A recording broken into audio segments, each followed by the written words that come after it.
اور ایسی جامع صفات ہیں وہ کہ ایک طرف وہ شیر خدا ہیں، سبحان اللہ، جمعے کے خطبوں میں ہم پڑھتے ہیں کہ اسد اللہ الغالب، وہ اللہ کے شیر ہیں اور غالب ہیں، کیا کہنا وہ شیر خدا ہیں، اور پروردہ مصطفیٰ ہیں کہ رسول پاک کی گود میں اور آغوش میں آپ نے تربیت پائی، کیا کہنا ہے، شوہر سیدہ فاطمہ، اللہ اکبر، کہ آقا دو جہاں نے خود اپنی یہ سب سے پیاری شہزادی بی بی فاطمہ آپ کو عطا فرمائی، والد حسن و حسین ہیں کہ یعنی جن کے شہزادے اتنے عظیم ہوں تو والد کی عظمتوں کا اندازہ کیا جا سکتا ہے، اور رفیق و مشیر ابو بکر و عمر ہیں،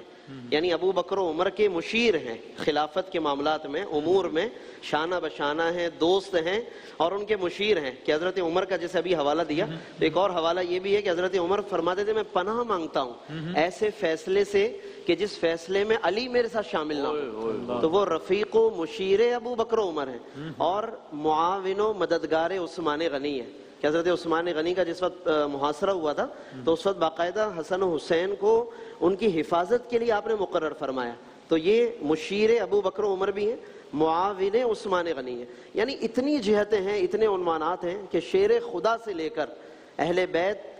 کی مرکزیت اور صحابہ کرام کی زینت تک ہر جگہ سیدنا مولا کائنات علی نظر آتے ہیں۔ میں اکثر ایک بات کہتا ہوں کہ علی کا معنی ہے بلند، تو وہ علو کے ساتھ نظر آئیں گے آپ کو، علو کی ان کی جو بلندی ہے ایک ان کی خاص صفت ہے۔ اور ایک بس آخری بات یہ کہ بڑی اہم حدیث ہے حضرت مولا کائنات کے بارے میں جو اکثر شیئر ہوتی ہے اور اکثر لکھی بھی ہوتی ہے، بہت زبردست حدیث ہے۔ سرکار دو عالم صلی اللہ علیہ وسلم نے فرمایا لا يحبہ الا مومن، فرمایا کہ ان سے محبت نہیں کرے گا مگر صاحب ایمان، سبحان اللہ، ولا یبغضہ الا منافق، اور فرمایا ان سے بغض نہیں رکھے گا مگر صاحب نفاق، یعنی جس کے دل کے اندر نفاق ہے، جس کو قرآن نے فرمایا فی قلوبہم مرض، ان کے دلوں میں بیماری ہے، تو جس کے دل میں کوئی مرض ہے تو وہ فرمایا کہ وہ بغض رکھے گا۔ اور بغض علی یا بغض کا معاملہ اتنا سنگین ہے، میں اس کا ایک حساسیت بتانے کے لیے بغض کی سنگینی کے لیے ایک اور روایت کا حوالہ دے رہا ہوں، اگرچہ اس سے وہ روایت حضرت مولا علی کے بارے میں نہیں ہے، لیکن صرف سنگینی دیکھیے آپ کہ بغض علی جو ہے پھر کتنا سنگین ہو جاتا ہے، کہ سرکار دو عالم صلی اللہ علیہ وسلم کی بارگاہ میں ایک جنازہ لایا گیا، ترمذی شریف کی حدیث ہے، تو حضور علیہ السلام نے اس شخص کا جنازہ پڑھانے سے منع فرما دیا، پوچھا گیا یا رسول اللہ اس کا جنازہ نہیں پڑھاتے، فرمایا کہ یبغضہ عثمان، یہ میرے عثمان سے بغض رکھتا تھا، یعنی بغض کی سنگینی کا اندازہ کریں کہ سرکار دو عالم صلی اللہ علیہ وسلم جب کسی کے لیے بغض سے منع فرما دیں تو پھر وہ صرف ایک حدیث پڑھنے کی حد تک نہیں ہوتی بلکہ باقاعدہ وہ ایک پوری اس کی حقیقت ہوتی ہے۔ تو حضرت مولا کائنات علی مرتضیٰ رضی اللہ تعالیٰ عنہ کی حب اور محبت کی ہمیں خیرات مانگنی چاہیے، اللہ ہمیں ان کی محبت کی خیرات عطا فرمائے، اور محبت کی خیرات کے ساتھ ساتھ وہی بات کہ وہ محبت ہی اصل ہے کہ جو اطاعت کے ساتھ منتج ہو، اللہ ہمیں ان کی اطاعت کی بھی توفیق دے اور بغض سے عداوت سے اللہ رب العالمین ہم سب کو محفوظ و معمول۔ جزاک اللہ جناب قبلہ علامہ صاحب۔ بسم اللہ الرحمن الرحیم۔ جناب سیدنا علی المرتضیٰ شیر خدا رضی اللہ تعالی عنہ کی جو جملہ صفات ہیں اس پر بہت سیر حاصل گفتگو آپ نے سماعت فرمائی۔ میں ایک حدیث مبارکہ کو عنوان بناتے ہوئے چند ایک گزارشات عرض کرنا چاہتا ہوں۔ یہ مستدرک شریف کی حدیث مبارکہ ہے، امام حاکم نیشابوری یہ لے کر آئے ہیں، جسے یوں سمجھے کہ نبی رحمت صلی اللہ علیہ وآلہ وسلم نے ارشاد فرمایا اوحی الی فی علی ثلاث، کہ جناب سیدنا علی المرتضیٰ کے بارے میں اللہ رب العزت نے مجھے 3 چیزیں وحی فرمائی، جس میں پہلا فرمایا کہ انہو سید المسلمین، فرمایا کہ علی المرتضیٰ تمام مسلمانوں کے سید اور سردار ہیں، وامام المتقین، اور متقیوں کے امام ہیں، وقائد غر المحجلین، فرمایا کہ وہ غر محجلین کے قائد ہیں۔ یہاں یہ غر محجلین کی جب ہم بات کرتے ہیں تو وہ حدیث مبارکہ ہمارے ذہن میں آتی ہے جس میں آقا کائنات صلی اللہ علیہ وسلم سے یہ دریافت کیا گیا کہ یا رسول اللہ 80 صفیں آپ کی امتیوں کی ہوں گی، اس میں آپ کیسے پہچان رہے ہوں گے؟ تو آقا کائنات صلی اللہ علیہ وسلم نے فرمایا کہ جو آثار وضو ہوں گے وہ لوگوں کے جسموں پر واضح اور نمایاں ہوں گے، کہ جو دنیا میں وہ وضو کرتے رہے تو وہ روشن ان کے اعضاء جو ہے بتا رہے ہوں گے کہ یہ مصطفیٰ کا امتی ہے۔ فرمایا کہ وہ روشن چہروں والے جو قیامت کے دن صفوں میں کھڑے ہوں گے، قیامت کے دن ان کے قائد، رہبر اور رہنما جناب سیدنا علی المرتضیٰ رضی اللہ تعالی عنہ ہوں گے۔ اس وجہ سے ہم کہتے ہیں کہ حضرت سیدنا علی المرتضیٰ رضی اللہ تعالی عنہ اہل سنت کی جان ہے اور ائمہ اہل سنت کی شان اور پہچان ہے، اس میں کوئی دو رائے نہیں، کیونکہ انہیں خود کائنات کے تاجدار صلی اللہ علیہ وآلہ وسلم نے سید و سردار فرمایا ہے۔ مستدرک کی ہی حدیث ہے کہ جس میں نبی رحمت صلی اللہ علیہ وسلم کے پیارے صحابی عبداللہ ابن عباس رضی اللہ تعالیٰ عنہما روایت کرتے ہیں، نظر النبی الی وجہ علی، کہ حضور نبی رحمت صلی اللہ علیہ وآلہ وسلم کی مبارک نگاہ چہرہ علی پر تھی، اور حضور علیہ الصلوۃ والسلام نے علی المرتضیٰ رضی اللہ تعالیٰ عنہ کو خطاب کرتے ہوئے ارشاد فرمایا کہ انت سید فی الدنیا و سید فی الآخرہ، کہ تم دنیا میں بھی سید ہو اور تم آخرت میں بھی سید اور سردار ہو۔ یہاں شارحین حدیث نے خوبصورت بات ذکر کی ہے، وہ یہ بات کی ہے کہ جتنوں کو بھی سرداری کی بشارت حضور نے عطا فرمائی ہے، جیسے کہ سیدہ شباب اہل الجنہ، سیدۃ نساء العالمین، اسی طرح سیدہ کہول اہل الجنہ، جتنوں کو بھی سرداریاں عطا کی ہیں ان کے بارے میں فرمایا ہے کہ وہ مقید ہیں یا اضافت کے ساتھ ہیں کہ تم ان کے سردار ہو، ان کے سردار ہو، مگر علی المرتضیٰ رضی اللہ تعالیٰ عنہ وہ ہیں کہ جنہیں مطلق سرداری عطا فرمائی ہے کہ تم دنیا میں جو لوگ ہیں ان کے بھی سردار ہو، اور جو آخرت کے لوگ ہوں گے ان کی بھی سرداری علی المرتضیٰ رضی اللہ تعالیٰ عنہ کو ہی عطا کی گئی۔ جزاک اللہ۔ بسم اللہ الرحمن الرحیم۔ اتنی خوبصورت گفتگو ہوئی اور مختلف حوالوں سے مولا کی جو شان ہے اس کو بیان کیا گیا۔ دفتر کے دفتر درکار ہیں، پھر بھی دائرہ فضائل امیر المومنین کا کہاں احاطہ ہو سکتا ہے۔ پیغمبر اکرم صلی اللہ علیہ وآلہ وسلم جن کے فضائل بیان کرتے ہوں، قرآن مجید کے اندر سورہ بنی اسرائیل کی ایک آیت ہے کہ جس میں پروردگار عالم یہ ارشاد فرماتا ہے کہ انظر کیف فضلنا بعضهم علی بعض، کہ ذرا دیکھو ہم نے کیسے بعض کو بعض پر فضیلت دی ہے۔ وللآخرۃ اکبر درجات واکبر تفضیلا، اور یہ تو کچھ بھی نہیں ہے، جب آخرت آئے گی تو تم دیکھو گے درجات کا اور فرق ہوگا، فضیلتوں کا اور فرق ہوگا۔ قرآن مجید کے اندر کئی ایسی آیات ہیں کہ جن کا مصداق امیر المومنین ہے، جیسے آیت تطہیر ہے، انما یرید اللہ لیذھب عنکم الرجس اہل البیت ویطہرکم تطہیرا، تو جو پنجتن کو جمع کیا ہے اس میں مولا علی شامل ہیں۔ اسی طریقے سے آیہ مباہلہ جو سورہ آل عمران کے اندر ہے، اس میں بھی جب یہ کہا گیا کہ ندعو ابناءنا و ابناکم و نساءنا و نساءکم و انفسنا و انفسکم،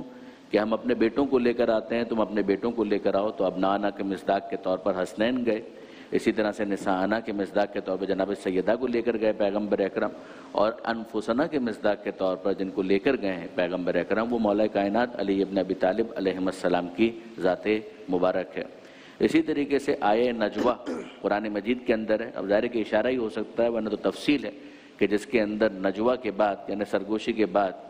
سرگوشی سے پہلے صدقہ دینے کا حکم آیا۔ ایک موقت حکم تھا، وقتی حکم تھا، مگر ظاہر وہ تشنہ تعبیر رہ جاتا اگر اس پر امیر المومنین نے عمل نہ کیا ہوتا، اور یہ ایک ایسی فضیلت تھی کہ جس کے بارے میں بعد میں بہت سے صحابہ کرام نے ذکر بھی فرمایا کہ ہماری تمنا اور خواہش تھی کہ کاش ہم اس کے مصداق بن جاتے۔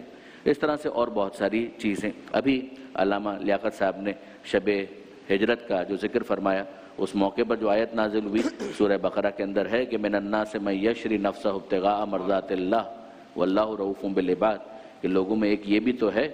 کہ جو اپنے نفس کو بیچتا ہے اور مرضی پروردگار کو خرید لیتا ہے۔ اسی طریقے سے اگر آپ دیکھیں تو قرآن مجید میں پروردگار عالم ایمان کے حوالے سے فرماتا ہے کہ افمن کان مؤمنا کمن کان فاسقا لا یستوون، کہ وہ جو مومن ہے اور جو فاسق ہے کیا یہ دونوں برابر ہو سکتے ہیں؟ یعنی یہ کامن سینس کی بات ہے کہ یہ دونوں برابر نہیں ہو سکتے، اسی کو انڈوز کیا گیا۔ اور اگر آپ خندق کے میدان میں دیکھیں تو پیغمبر اکرم نے کیا سند دی ہے کہ برد الایمان کلو، یہ مولا کائنات کے لیے ارشاد فرمایا جب وہ میدان میں جا رہے تھے عمر ابن عبدود کا مقابلہ کرنے کے لیے، تو یہ ارشاد فرمایا کہ برد الایمان کلو الی الکفر کلہ،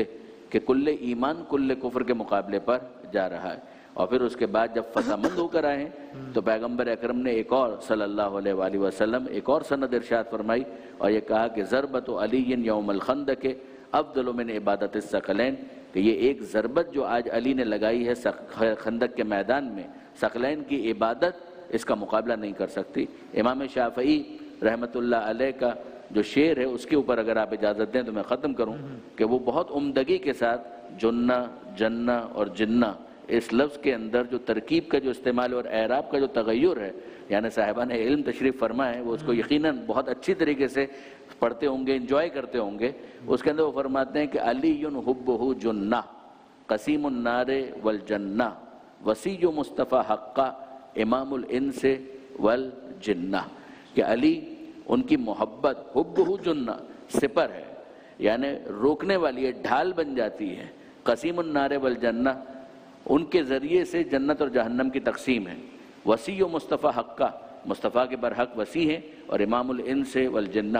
انسانوں کے بھی امام ہیں اور جنات کے بھی امام ہیں. کیا کہنا ہے، جزاک اللہ. بس یہ ختم ہو گیا. علامہ صاحب آخری بس ایک بات کہیے. صبح ہم نے رتاودانی صاحب نے اور تمام علماء نے اس پہ بات کی کہ ہم نے تو فضائل حضرت علی کے حوالے سے بات کی، اور جتنی زیادہ انہوں نے اپنی زندگی میں نماز پر، تلاوت قرآن پر اور یہ سارا ذکر کیا، تو ایک صبح بڑا خوبصورت جملہ آیا تھا کہ پھر علی والے کو، نبی والے کو، مصطفیٰ والے کو صلی اللہ علیہ وسلم، وہ پھر وہ بے نماز ہی نہیں ہو سکتا، وہ پھر قرآن سے دور نہیں ہو سکتا. بس اس عنوان سے بس آپ آخری بات کیجیے. بہت خوبصورت فکری بات کی آپ نے کہ مولا کائنات کی شان جیسے قرآن سے آپ کی شان یہی ہے کہ تراہم رکعا سجدا یبتغون فضلا من اللہ ورضوانا. سیدہ کائنات والذین یبیتون لربہم سجدا وقیاما، وہ رات کی طوالت کی اللہ کی بارگاہ میں دعائیں کرتی تھی. آج اگر ہم نبی والے ہوں یا علی والے ہوں، نہ نماز پڑھیں، نہ ان کی اطاعت کریں اور نہ ان کی بات مانیں، اور گاڑی کے پیچھے لکھ دیں کہ علی جانے نبی جانے، تو یہ گاڑی کے پیچھے نبی جانے علی جانے لکھنے سے کچھ نہیں ہوگا. نبی و علی کی ہمیں فرما برداری کرنی پڑے گی، ان کی تابعداری کرنی پڑے گی. کل ہم منہ دکھا نہیں سکیں گے. قرآن نے یہی کہا حضور کے لیے بھی، قل ان کنتم تحبون اللہ فاتبعونی یحببکم اللہ. مولا کائنات نے بھی زندگی کے اندر یہی فرمایا، اور آپ کے شہزادوں نے بھی کربلا کے میدان کے اندر خاص طور پر امام حسین نے آخری وقت تک امر بالمعروف کرتے رہے، اور اللہ کی بارگاہ کے اندر اذانیں، تکبیریں اور قرآن بلند کرتے رہے. آج اگر کوئی ان کو چھوڑ کے کہے تو یہ کچھ نہیں ہو سکتا ہے. آخری بات یہی کہوں گا کہ اللہ اس خاندان کے ساتھ ہمارا حشر فرمائے. کیا بات رضا اس چمرستان کرم کی، زہرا ہے کلی جس میں حسین اور حسن. اللہ تعالیٰ اس خاندان سے ہمیں محبت عطا. بس آخری یہ کہ آج جمعۃ المبارک بھی ہے، یعنی ایک طرف آخری عشرے کا پہلا دن بھی ہے، عشرہ اعتکاف بھی ہے. ہم دعا کرتے ہیں کہ اللہ اعتکاف والوں کے اعتکاف کو بھی قبول فرمائے، اور جمعے کی چونکہ ساعتیں ہیں تو قبولیت دعا کے بھی لمحات ہیں، تو ہم ایک طرف ایصال ثواب بھی کریں حضرات اہل بیت کو، حضرات صحابہ کرام کو، اور دعاؤں کی قبولیت کے لمحات کو ضائع نہ ہونے دیں. ہم تو آخری عشرہ ہے، خاص طور پر کوشش کر کے جتنی طاقتیں اب آ رہی ہیں تو ان میں زیادہ سے زیادہ اہتمام کریں. جزاک اللہ. بہت شکریہ تمام علماء کرام کا، بہت شکریہ. ایک وقفے کے بعد انشاءاللہ ہمارا جو نعتیہ مقابلہ شان مدینہ، ایک وقفے کے بعد حاضر ہوتے ہیں انشاءاللہ.